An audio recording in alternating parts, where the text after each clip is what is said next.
하나님의 말씀 계시록 14장 4절 말씀입니다. 계시록 14장 4절 말씀. 이 사람들은 여자와 더불어 더럽히지 아니하고 순결한 자라, 어린 양이 어디로 인도하든지 따라가는 자며 사람 가운데서 속량함을 받아 처음 익은 열매로 하나님과 어린 양에게 속한 자들이니라. 아멘.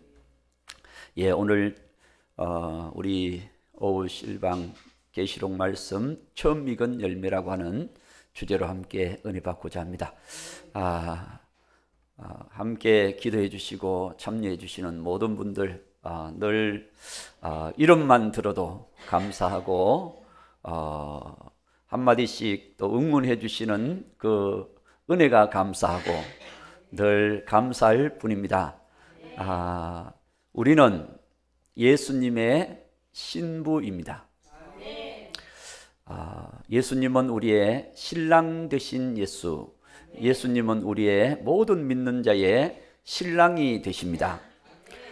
우리는 예수님이 초림하셨던 이 12월 달을 맞이해서 예수님이 초림하셨던 성탄절을 지금 우리는 많이 생각하고 찬양을 하고 있고 또 우리가 축하도 하고 있고 은혜를 받고 있습니다. 성탄절 여러분 미리 크리스마스 메리 크리스마스 미리 크리스마스. 정말 주님의 탄생의 축복이 우리 모두에게 함께하기를 바랍니다. 예수님의 그 탄생, 여러분 탄생은 초림이잖아요. 초림. 이 초림의 사건은 구약에서 계속해서 말씀하고 있지만 사실은 초림보다도 재림에 대한 말씀을 더 많이 말씀하고 있다고 하는 사실을 우리가 성경을 통해서 볼 수가 있습니다. 재림을 더 많이 말씀하고 있어요. 그래서 유대인들은 예수님의 초림에 대한 부분보다 재림에 대한 예수님을 더 소망하고 있었습니다. 왜냐? 예수님의 나라, 예수님이 왕으로 통치하시는 그 소망, 그들에 대한 그 사모함, 그것이 더 컸다고 하는 것을 우리는 복음서를 통해서 유대인들이 예수님을 만날 때마다 예수님께 요청하는 그런 모습을 보기만 해도 알 수가 있습니다. 그래서 그들은 사실은 왕으로 오시는 예수님, 재림하시는 예수님에 대하여 더 사모하고 있었기 때문에 초림의 예수님을 보는 눈이 닫혀 있었던 거예요. 초림의 예수님을 보는 눈이 닫혔어요. 그래서 몇몇 사람, 순수하게 메시아를 기다렸던 몇몇 사람은 그래도 예수님이 오셔서 우리를 죄에서 자유케 하시고 우리를 사망에서 건져주시고 어둠에서 빛을 밝혀주시는 주님의 은혜의 놀라운 해를 바라보는 그런 유대인들이 있었습니다. 아마 우리는 복음서를 통해서 잘 보고 있을 것입니다. 자, 그래서 그들은 예수님이 오셨을 때 예수님을 향하여 왕으로 오시는 예수님에 대해서 더 기대하고 바라보고 요구했던 거예요. 그렇기 때문에 예수님이 탄생하셨을 때도 유대인들이 알고 있었습니다. 예언이 벌써 그들이 헤롯 왕에게 동방 박사들이 찾아가서 왕으로 오시니가 어디 계십니까? 라고 그렇게 물었잖아요. 그랬을 때에 헤롯 왕도 놀라고 거기에 있는 사람들이 소동이 일어났다 할 정도로 놀라운 일이죠. 왜냐하면 헤롯이 왕인데 또 어느 왕이 또 왔느냐 이렇게 생각했던 거죠. 그렇지만 그것을 헤롯 왕은 이제 알기 위해서 서기관들, 대제사장들 이런 사람들을 불러서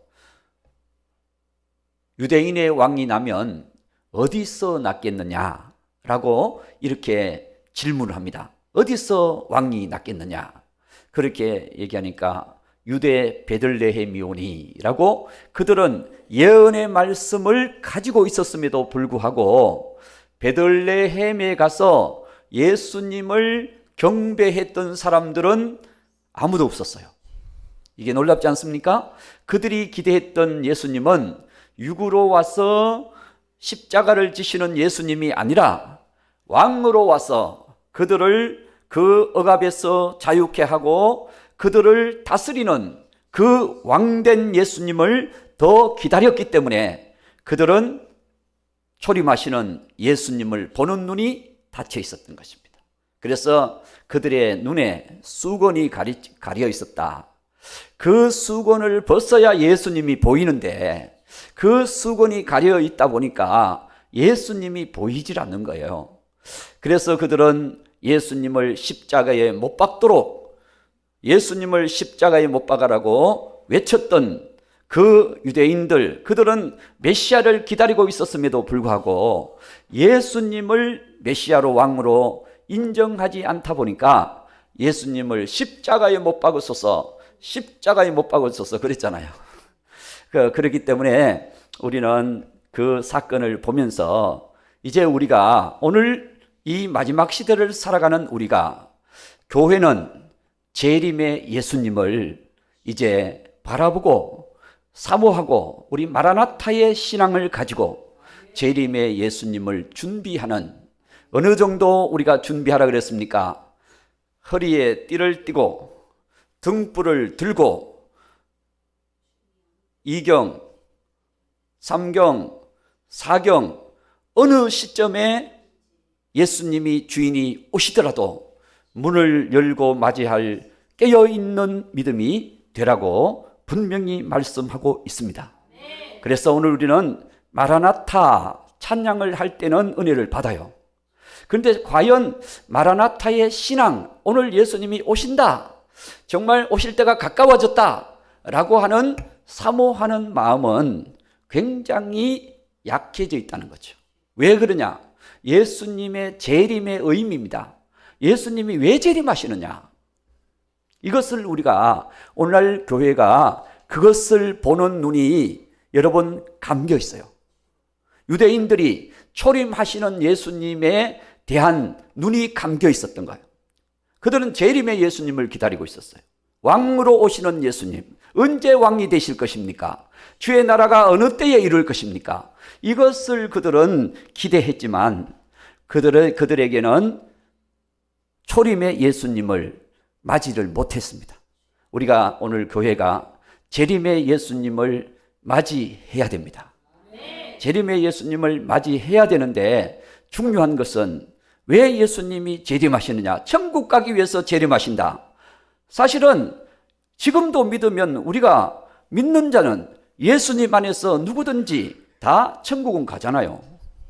예수 믿으면 다 천국 가잖아요. 믿어도 못 갑니까? 예수님 믿으면 다 천국, 예수님 안에서 우리는 하나님의 나라가 열려 있고 누구든지 예수님으로 말미암아 아버지께로 갈 자가 예수님밖에 없는 겁니다. 그렇기 때문에 오늘 저와 여러분, 예수님이 오시는 것이 천국 가기 위한 것이다. 그러면은 모든 게 함축돼 버리고 그 중간에 일어날 사건에 대해서는 전혀 여러분 눈이 닫혀 있었다. 그래서 오늘날 우리 교회가 이걸 못 보는 거예요. 재림 예수님이 왜 오시느냐?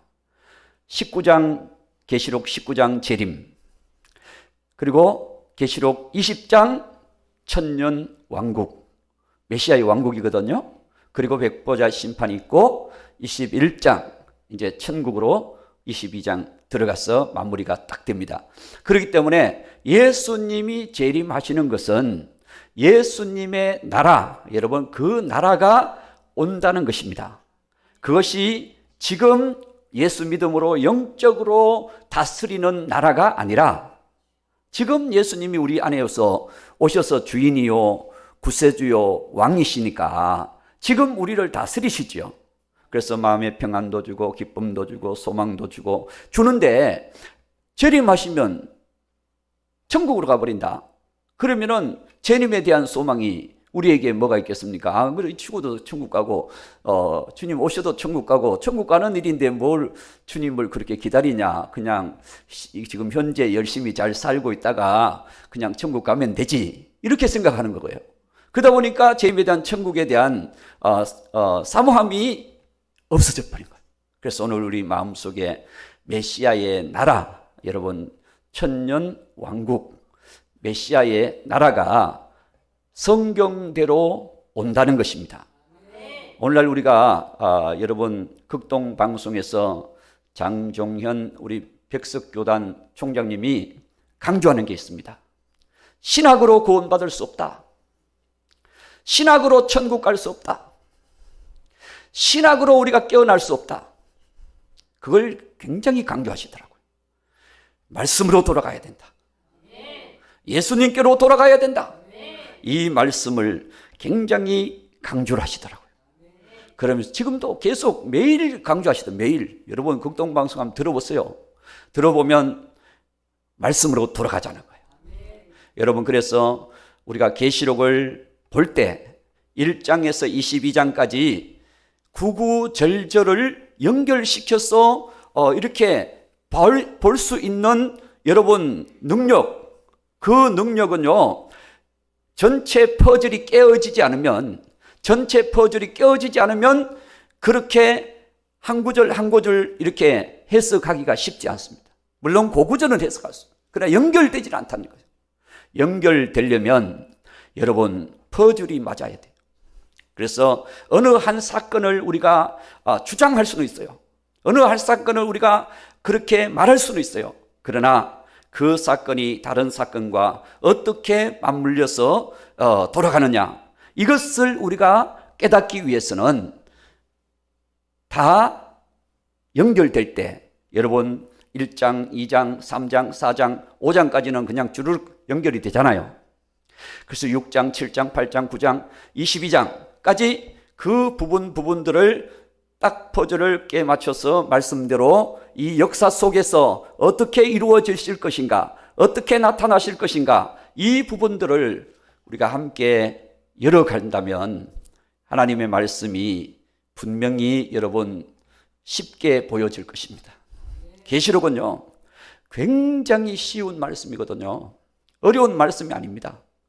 그렇기 때문에 이 말씀을 여러분들이 꿰나가기 위해서는 그 말씀을 볼 수 있는, 또 우리가 성경과 성경을 짝을 이루어서 연결해 갈 수 있는 그런 눈을 열어야 될 것입니다. 그렇게 한다면 하나님의 말씀이 분명히 여러분 그 말씀이 이해가 쉬워질 것입니다.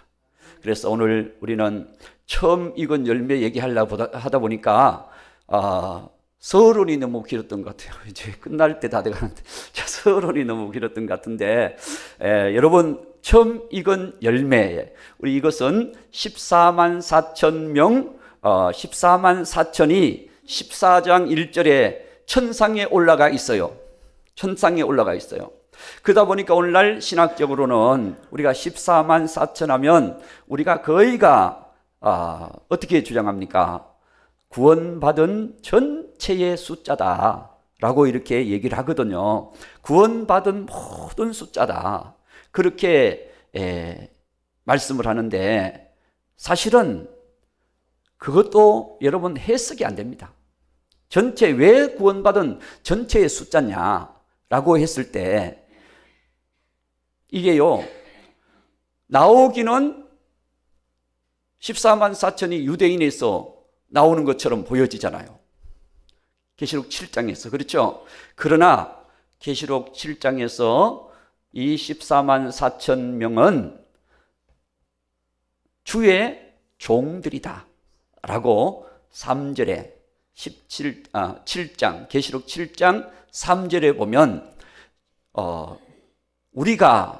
우리 하나님의 종들의 이마에 인치기까지라고 말합니다. 우리 하나님의 종들의 이마에 인을 치자. 그러면 여러분 하나님의 종이라면 안 믿는 사람을 구원시키는 게 아니잖아요. 그 안 믿는 사람을 구원시켜서 전체 숫자가 들어가야 된다. 그렇게 하면은 하나님의 종들의 이마에 인을 치자. 그러면 하나님 종들은 이미 하나님의 일꾼이 된 거잖아요. 그런데 어떻게 총수라고 이렇게 할 수가 있냐고요. 또 그리고 2절에 보면 천사들이 하나님의 인을 가지고, 내가 또 봄에 다른 천사가 살아계신 하나님의 인을 가지고 해 돋는 데서부터 올라와서 이제 주의 종들의 이마에 인을 치자. 그러면 여러분, 구원받는 우리 하나님의 자녀들은 천사의 인을 받습니까? 성령의 인을 받습니까? 성령의 인을 받는 거예요. 그렇죠? 천사의 인은 사명의 인입니다. 사명의 인. 그런데 사명과 구원과, 여기 구원받은 자들에게 사명을 주는 거지 사명받은 자에게 구원을 주는 건 아니잖아요. 뭐 잘못했습니까? 그러니까 여기서 천사가 하나님의 인을 이 주의 종들에게 치는 거거든요. 그러니까 이것을 우리가 구원받은 자들이라고 말할 수가 없는 거예요. 이미 받은 자들이죠.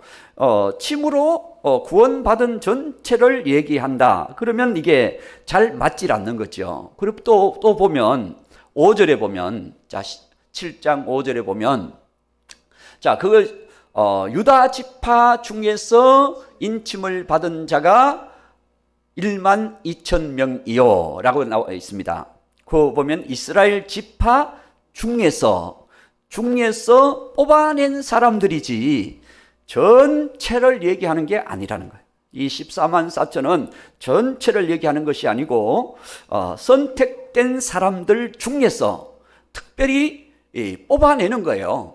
뽑아내서 그들에게 인을 줘서 그들이 하나님의 사명을, 하나님의 이 대환란 속에서 하나님의 사명을 감당하는 자들이다 라고 하는 것을 우리가 성경을 통해서 분명히 볼 수가 있는, 그냥 그대로 보는 거예요. 그냥 전체라고 하면 유다 지파를 하나님이 인치시고, 에브라임 지파를 인치시고, 그리고 레위 지파를 인치시고, 뭐 이런 식으로 해야 되잖아요. 그래야 되는데 그게 아니고 중에서, 그 지파 중에서 뽑아내는 거예요. 뽑아내는 거예요. 그렇죠? 뽑아내는 것은 선택받은 하나님의 교회. 지금은요, 지파의 개념이 유대인들에게 사라진 지가 오래입니다. 이스라엘은 BC 722년도 아수르에 멸망할 때 사라졌고, 유대 지파는 BC 586년 바벨론에 의해서 멸망할 때 이미 모든 지파 개념이 사라진 것입니다. 그렇기 때문에 이미 지파 개념은 유대에 지금도 없어요. 물론 제3성전을 세우기 위해서 지금 레위 지파를 찾기, 이제 제사장 직무를 감당할 사람을 준비하고 있다고 하는 것은 지금 그런 이론이 있습니다만은 지파 개념은 이미 사라진 거예요. 오히려 야고보서 1장 1절을 보면 흩어진 12지파, 그때는 믿음 지키기 위해서 교회가 온 믿음 지키는 곳으로 다 흩어서 숨어 있는 그런 상황에서 흩어져 있는 12지파. 그러니까 지금은 예수님 안에서 모든 구원받은 자들을 일컬어서 이제는 영적 이스라엘 또 육적 이스라엘 해서 결국은 여러분 로마서 11장 26절 보면 예수님 오실 때는 온 이스라엘, 로마서 11장 26절에 보면 그리하여 온 이스라엘, 여기는 온 이스라엘은 이스라엘 백성만 얘기하는 것이 아니고 요 전에 쭉 보면 유대인 참감람 나무 얘기가 나오고 또 이방인 돌감나무 얘기가 나와 있습니다. 돌감나무 얘기가 나오고 그러면서 그들이 이제 참감나무가 꺾어진다. 왜 꺾어지느냐? 그들이 하나님이 선택하시고 세우신 사명을 감당하지 못함으로 하나님이 꺾으시고, 그래서 돌감람나무의 가지를 창감나무 진액 예수님께 다시 붙여서 이방인의 구원이 열려진 거예요. 이방인의. 그래서 여러분, 성령이 임하시면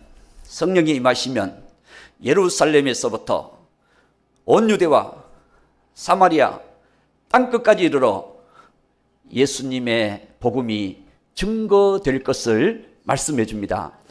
그리고 예수님이 다시 오셔서 세상이 심판받을 때 온 세상의 복음이 증거되면 이라고 말씀하고 있습니다.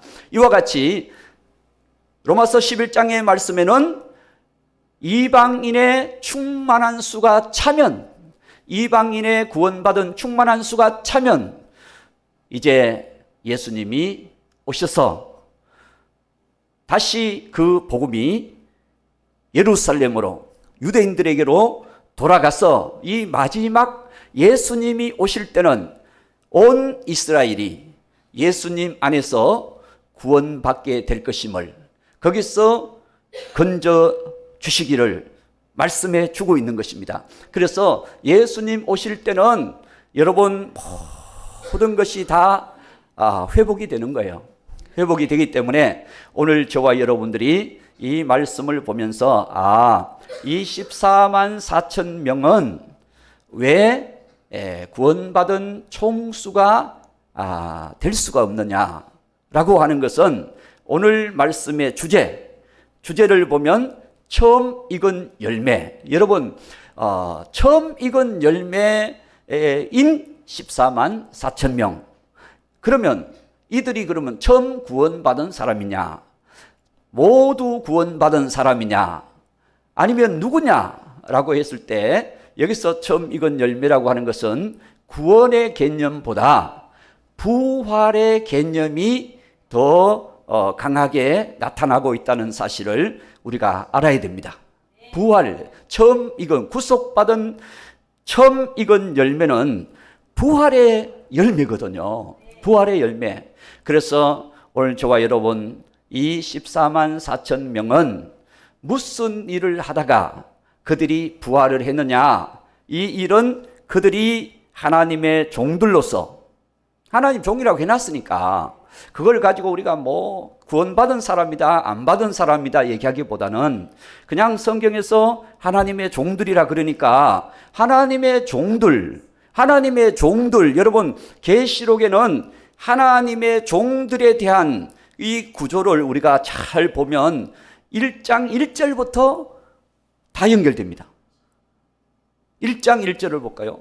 1장 1절을 보면 계시록의 말씀은 유대인들에게 주시기 위하여 주신 말씀이 아니라 예수 그리스도의 계시라. 이는 하나님이 그에게 주사, 하나님이 예수님에게 주셨다는 거예요. 그래 예수님의 계시죠. 그래서 모든 심판, 모든 구원의 주권을 예수님께 다 주셨다는 겁니다. 그래서 예수 그리스도의 계시라 그렇습니다. 모든 계시는 예수 그리스도의 계시다. 그래서 하나님이 예수님에게 주사 이 반드시 속히 일어날 일들을 그 종들에게 보이기 위하여, 그렇죠? 그 종들에게 보이시려고 그렇습니다. 여러분, 이 요한계시록은 종들에게 주신 말씀이에요.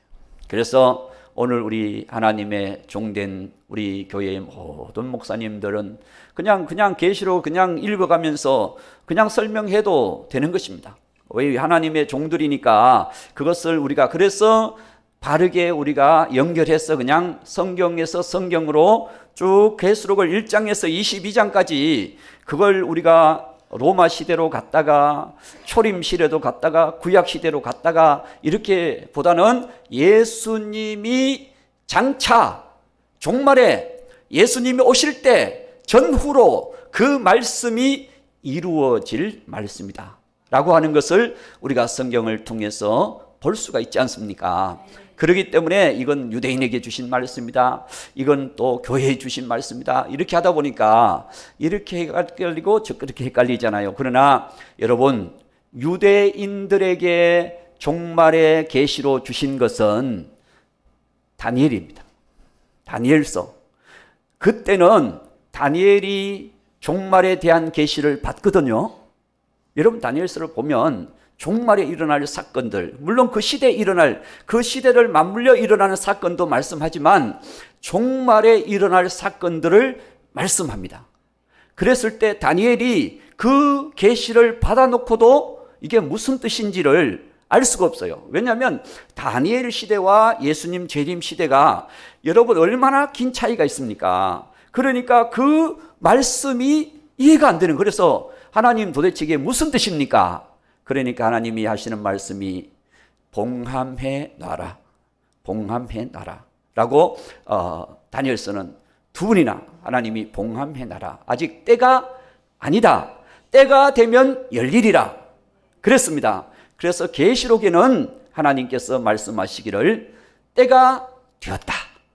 그래서 읽고 듣고 지키는 자가 복이 있나니 때가 가까움이라. 그렇죠? 그리고 계시록 22장 10절인가요? 22장 10절에도 보면 또 내게 말하되 두루마리의 예언의 말씀을 인봉하지 말라, 때가 가까우니라. 이제는 열어라. 그렇습니다. 이제는 우리가 이 계시록의 말씀을 뭐 어렵다, 뭐 복잡하다 막 이렇게 할 때가 아니라 지금은 열어야 될 때입니다. 그래서 우리가 이 마지막 때는 마라나타의 찬양과 함께 마라나타의 신앙을 증거하는, 그래서 우리가 마라나타의 신앙으로 오늘 주님이 오신다 할지라도 우리는 주님을 아멘 주 예수여 오시옵소서라고 이렇게 주님을 사모하며 기다리며 슬기로운 신부로 우리가 주님을 맞이하면 더 좋겠습니다. 그래서 다음 시간에는 오늘 주제를 다시 이제 핵심으로 이제 들어가도록 하겠습니다. 오늘은 서론만 서론만 이렇게 말씀드렸는데 30분 다 됐습니다. 30분 다 됐기 때문에 저는 연장을 하지 않습니다. 딱 30분에 끝냅니다. 원래 이제 강의를 뭐 잘하나 못하나 빨리 끝내주는 사람이 이게 잘하는 사람이라 그러더라고요. 그래서 오늘은 이제 우리가 지금은 재림을 우리가 준비할 때다라고 하는 것을 우리가 기억하고, 오늘날 우리가 교회들이 지키는 모든 절기가 초림에 맞춰져 있어요. 초림에. 그러다 보니까 재림을 보는 눈이 가려워집니다. 다 초림에 맞춰져 있지 않습니까? 탄생, 십자가, 부활, 여기만 맞춰져 있지 다시 오시는 재림에 대한 절기, 나팔절 이후의 이 역사는 가려져 있잖아요. 나팔절 이후에 이 역사들이, 절기가 증거되지 않고 있습니다. 그렇기 때문에 그 말씀이 우리에게 열려질 때 우리는 지금 다시 오실 주님을 더 사모하게 되고 준비하게 되고 바라보는, 깨어있는, 이제 눈이 좀 더 열려지는 그런 소망이 있게 될 줄로 믿습니다.